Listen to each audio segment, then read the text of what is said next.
welcome to McDonald's Coaches Bench, only on Mix 104.1, brought to you by the Smith Family Area McDonald's Restaurants in Southeast Tennessee. Thanks to Mark Smith and his staff at McDonald's, and also thanks to Dale Halfacre and the CHS Live staff for producing this program. Dale, we appreciate you and your people very much each and every week as you produce the program Coaches Bench on Mix 104.1. Coach Marty Wheeler, a long road trip for you tonight. You probably, I know this is pre-recorded, but you probably left some time ago.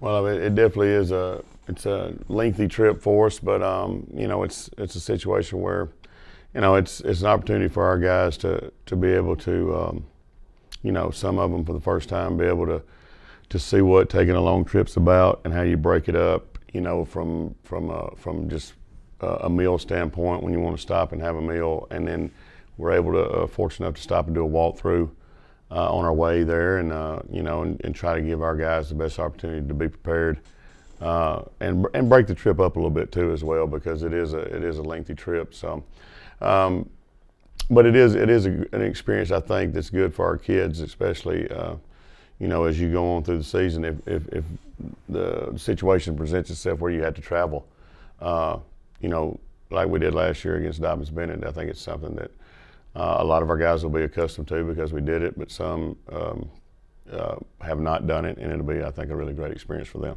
Absolutely, and you know, the more experiences you get, it pays off in the long run, because long trips, breaking up the routine, not just traveling to Chattanooga or Athens or something like that. So a good experience, a learning experience for the guys, and we're pulling for a Blue Raider victory tonight over at Pulaski, Tennessee, in Middle Tennessee, down near the Alabama border. And so if memory serves, about the first time these two teams have met. And coming into the game, Giles County undefeated, coach, ranked number 4 in the state this week in the AP poll. Yeah, they've had, I mean, obviously you can tell by the record, they've had a really successful year so far. You know, we've been able to see film on them. And, you know, when you put the film in, they're very athletic. They got size, speed, you know, a lot of things that you're looking for when you're, you know, trying to figure out what kind of football team that you're going against or that you have. And so it definitely will be an opportunity for us to go against someone with a lot of talent and a lot of size and strength to go with it. So it'll be a great test for us as we, you know, step out of a region play and get ready for the last region game coming up after this. Are they a ground pound team, wide open? Basically, what do they like to do on offense?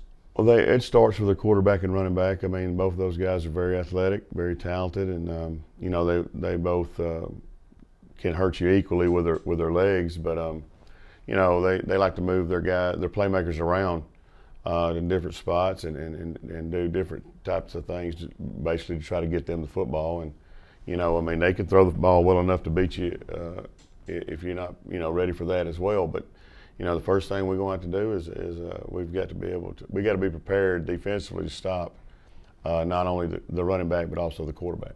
I see. So he's a pretty good runner then. Absolutely. Okay. From what you've seen, when they go to the air, is there one guy that they are always looking for, or do they spread the wealth around? Well, I mean, I think they're not always looking for one guy, but I mean, definitely they're not afraid to move the running back around to positions, you know, on the perimeter as a wide receiver or slot, and try to get him the ball that way as well. But no, they've got very capable receivers that can definitely make you pay if they catch the ball in the open field. I mean, they're very, again, as I said, they're very athletic, very. The more space you give them, the tougher they are to tackle. So they do a really nice job of trying to find ways to get those guys the ball in space, but they also are very efficient at running the football between the tackles too. And so they try to keep you honest by, you know, having a quarterback and running back both in the backfield that can run the football.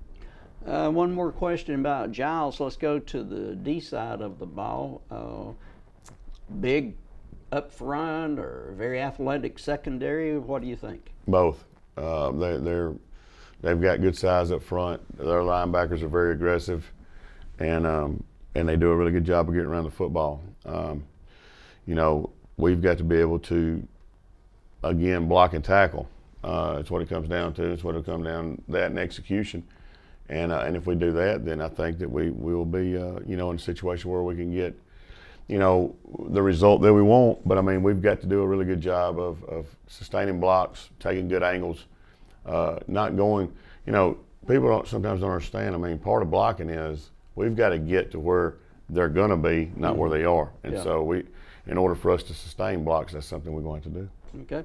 We'll take our first break on the Smith Family Area McDonald's Restaurants of Southeast Tennessee.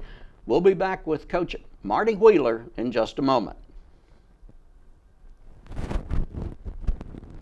Coach Wheeler, let's talk a minute. As I said earlier, this program pre-recorded, so you've had a practice or two after we've done this program, but the early part of the week for the Blue Raiders, practice been pretty good? Yeah, I think early in the week we've had some really good days so far at practice, and I want to say this. I mean, I probably don't say enough about, and this is a little bit off topic, but I mean our JV football team was able to get another win Monday night against East Hamilton, which finished their season at 5-1. Oh.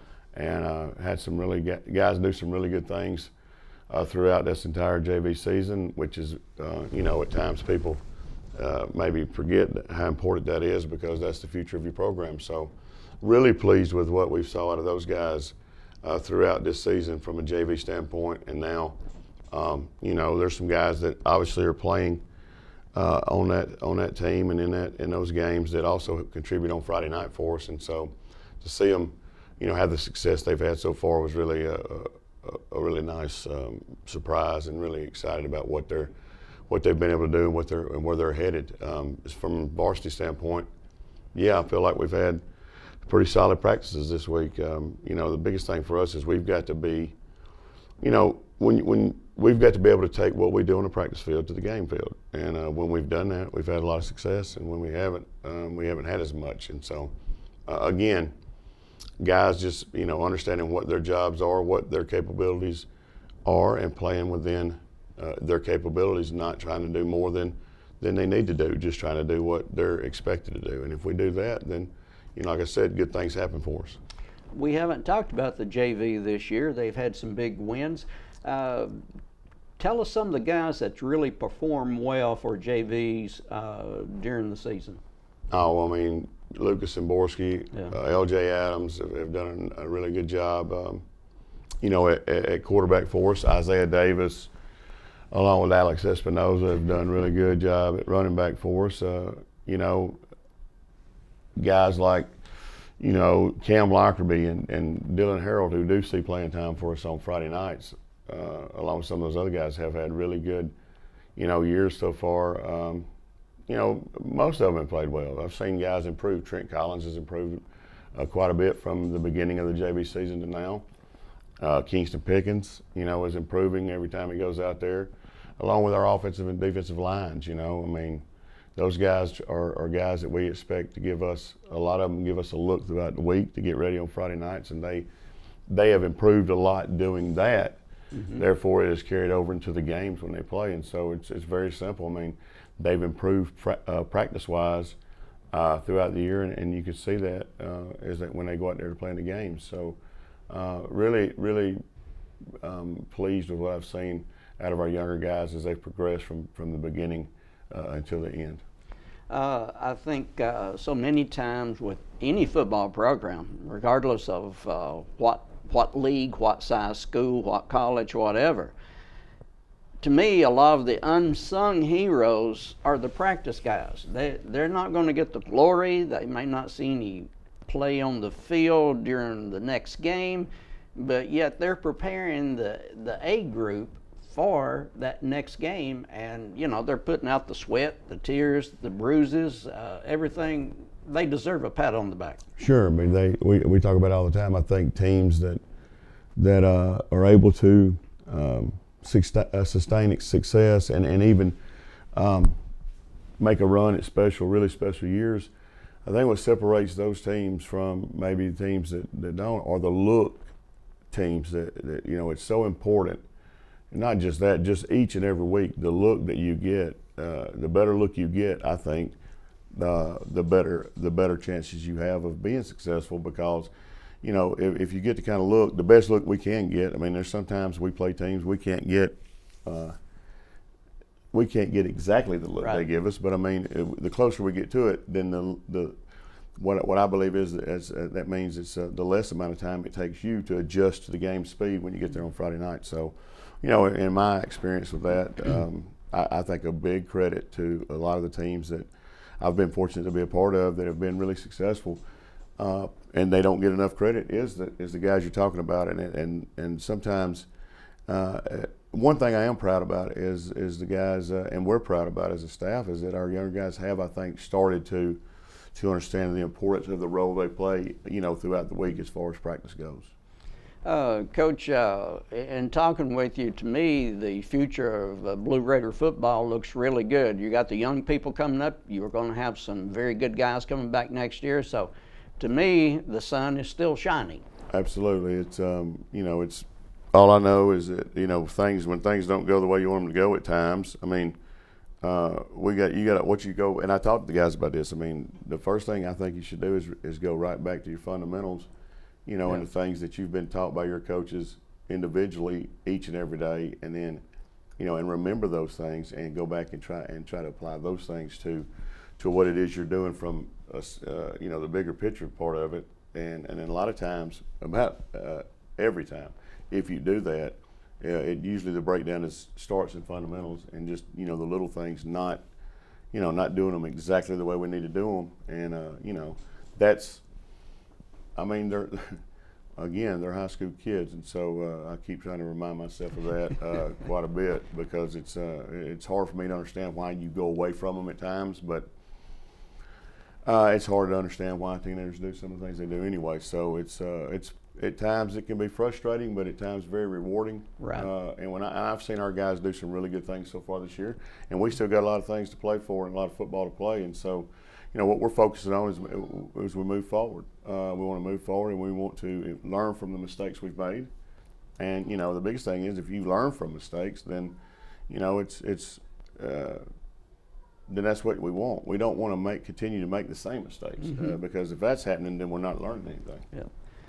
Coach Wheeler told me a few weeks ago, you're looking forward, don't look in the rearview mirror.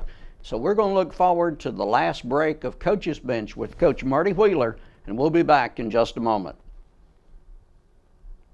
Coach Wheeler, to wrap up, Coach's Bench brought to you each week by the Smith Family Area McDonald Restaurants of Southeast Tennessee, and thanks again to CHS Live for the production of this program. A couple of keys for a W tonight. I mean, we got to block and tackle like we've been coached to block and tackle, and we've got to play with a little bit more energy. I mean, I think we were somewhat flat, I believe, in our last outing, and that falls on me. That's my fault. I've got to do a better job of getting our guys ready to play. But we've got to play with energy. I mean, the game is meant to be played with energy and enthusiasm, and then when you do that, then you also have to execute, and you have to stay engaged in what it is we're doing for the entire game. The game, they don't give out victories at halftime. They don't give out victories in 3 quarters. You got to play 4 quarters sometimes, and we more times than not this year we've done that. Absolutely. And I think it's real easy to get sidetracked when something, when you basically had opportunities to win the ball game. We didn't make enough plays when we needed to, and that's it in a nutshell. And when you don't play at your best, you allow teams to hang around that you give them hope, and then when you do that, you're playing with fire, in my opinion. And so we got burned a little bit with it. But like you said, and I've said it before, tonight we're focused on moving forward and improving from that performance and finding a way to get a win. Absolutely. Thanks to Coach Marty Wheeler. Each week he gives his time, and he's a very busy man. Trust me, he's a 24/7, 365 football coach. And thanks to him for his time and everything and the information. And Coach, I appreciate you each and every week. Stay tuned for Giles County hosting the Blue Raiders here on Mix 104.1.